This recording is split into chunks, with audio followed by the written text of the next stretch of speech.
सैयदना बिलाल से किसी ने पूछा था ना, है बिलाल तुम कैसे ईमान लाए, कैसे ईमान लाए? तो बिलाल रज़ी अल्लाह ताला अन्हु ने क्या खूबसूरत जुमला इरशाद फरमाया। उन्होंने फरमाया, क्या पूछते हो, मैं मक्कातुल मुकर्रमा में रहता था, गुलाम था, उमैया बिन खल्फ मेरा आका था, मुझ पर जुल्म करता था, लेकिन मैं मक्कातुल मुकर्रमा के लोगों को जानता नहीं था, मेरा उनसे ताल्लुक नहीं था, उनसे राब्ता नहीं था। मैं घर के अंदर रहता, अपने आका की खिदमत करता, लेकिन वो जालिम था, मुझ पर जुल्म करता था, मुझे मारता था। एक रात जब मैं शदीद बुखार के मर्ज में मुब्तला था, सख्त सर्दी थी, मुझे बहुत बुखार था, तो उसने मुझे कहा रात भर काम कर, लेकिन मैंने दवा ली, कंबल ओढ़ के मैं सो गया, लेट गया। मेरा मालिक आया, मेरा आका आया, रात लेट ताखीर से मुझे उसने जगाया, कंबल उठाया और मुझे कहा अब काम कर, और मुझे कहा कि अब तू आसमान के नीचे, कोई छत नहीं है, सख्त सर्दी थी, कहा खुले मैदान में अब तुझे ये 2 किलो जौ इसको चक्की में पीसना होगा और तू सारी रात मेहनत करता रहे, कमीज पहनने की भी इजाज़त नहीं है,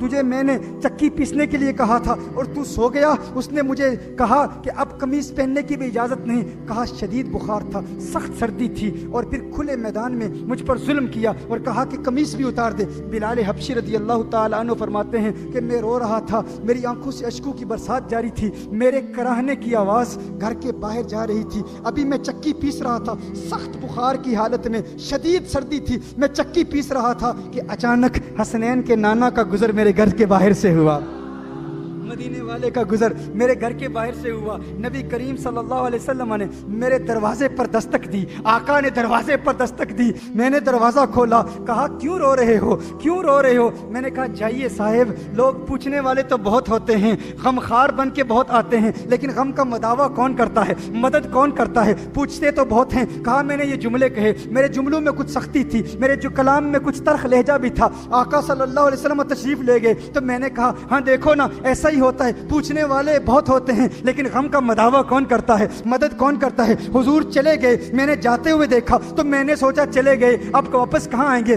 कहा अभी चंद लम्हे ही गुजरे थे कि मोहम्मद अरबी फिर मेरे घर में आ गए। मेरे आका के हाथ में गिलास है, प्याला है दूध का प्याला मुझे देते हैं और कहते हैं तुम लेट जाओ, सो जाओ। मुझे कंबल दिया, मुझे कहा आप लेट जाओ। मैंने कहा अरे देखो मुझे लेटने के लिए कह रहे हो, लेकिन मेरा आका तो बहुत जालिम है, वो तो मुझे मारता है, वो बहुत जुल्म करेगा, चक्की कैसे पीसूंगा, ये काम उसने दिया हुआ है। तो देखो वो जो सबब वजूद कायनात हैं, वो जो कौनैन के वाली हैं, वो जो खुसरवे खूबा हैं, वो जो सयाह लामका हैं, वो जो नाज़िश हर तो जहां हैं, वो जिनके सबब से ये कायनात बनी, उनका अमल देखो, उनका अमल क्या था? वो जो आका हैं, वो न होते कुछ न होता, जमीन न होती, आसमान न होते, चांद तारे न होते। इसीलिए कहा जमीन और जमा तुम्हारे लिए, मकीन और मका तुम्हारे लिए, चुनी न चुना तुम्हारे लिए, बने दो जहां तुम्हारे लिए, हम आए जहां तुम्हारे लिए, उठे भी वहां तुम्हारे लिए। वो जो मिस्दाके लौला का लमा खलक़तु दुनिया है, वो जो मिस्दाके लौला का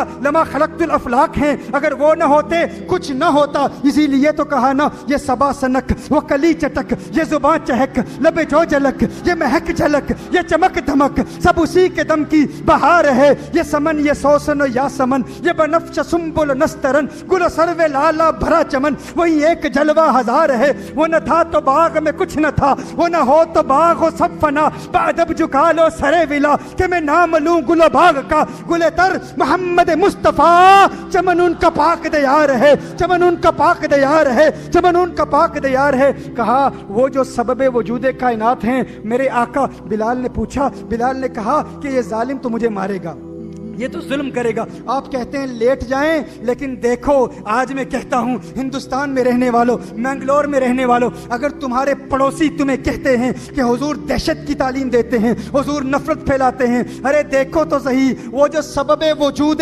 कायनात हैं, जिनकी वजह से ये सारी कायनात मार्ज़े वजूद में आई, उनकी अदाएं तो देखो, उनके अंदाज तो देखो, उनका करम तो देखो, उनकी रहमत तो देखो, उनकी इनायत तो देखो। अरे वो ऐसे गमखार हैं कि ये नवाज़िशें, ये इनायतें हमें दो जहां से छुड़ा दिया, हमें मुस्तफा तेरा शुक्रिया, मुझे जीना मरना सिखा दिया। जीने का ढंग सीखना चाहते हो, जीने के अंदाज सीखना चाहते हो, तो आओ मदीने की गलियों में चलते हैं, आओ आका की बारगाह में चलते हैं कि आका ने दीन का, इस्लाम का पैगाम कैसे फैलाया। क्या तलवार से फैलाया? अरे तलवार से नहीं, पूछो बिलाल से कि बिलाल ने इस्लाम कबूल कैसे किया। बिलाल से पूछा गया, है बिलाल फिर क्या हुआ? कहा मैंने कहा कि ये चक्की कौन पीसेगा? अरे वो जालिम तो मारेगा। लेकिन आका ने फरमाया, अरे बिलाल घबरा नहीं, आज तुझ गुलाम की खातिर मैं मोहम्मद पूरी रात चक्की पीसता रहूंगा। फिर क्या अंदाज थे मेरे आका के। कहा मैं सो गया, वो गुलाम सो गया, बिलाल सो गया, पूरी रात मेरे आका चक्की पीसते रहे। जब फजर का वक्त हुआ, मेरे आका ने सारा सामान बिलाल के हवाले किया। अब ये एक रात का वाकया नहीं है। कहा दूसरी रात फिर आका तशरीफ लाए, दूसरी रात फिर आए, मुझे दूध दिया, दूध का प्याला दिया। कहा बिलाल तू सो जा। फिर बिलाल सो गए, फिर पूरी रात मेरे आका चक्की पीसते रहे। फिर तीसरी रात फिर तशरीफ लाए, बिलाल फिर बीमार थे। मेरे आका ने कहा बिलाल सो जा, कंबल दिया, बिलाल लेट गया, दूध का प्याला दिया, बिलाल ने दूध पिया, बिलाल सो गया। जब तीसरी रात मेरे आका ने सारा सामान दिया ना, तो बिलाल ने कहा, है जाने वाले रुक जा, है जाने वाले रुक जा। अरे मक्के वाले झूठे हैं, झूठ बोलते हैं जो कहते हैं कि मोहम्मद अरबी जादूगर है। अरे जिसे इस गुलाम के बुखार का एहसास है, वो झूठा नहीं, वो यकीनन रसूलुल्लाह है, वो रसूलुल्लाह है। क्यों इस्लाम का पैगाम फैला? तुम कहते हो इस्लाम तलवार से फैला, इस्लाम नफरत से फैला। नहीं, तलवार से नहीं, आका के प्यार से फैला, आका की मोहब्बत से फैला, आका की शफकत से फैला, आका की मेहरबानियों से फैला, आका के करम से फैला। आओ इस मोहब्बत के पैगाम को आम करें, आओ इस यकजहती के पैगाम को आम करें, आओ इस इत्तेहाद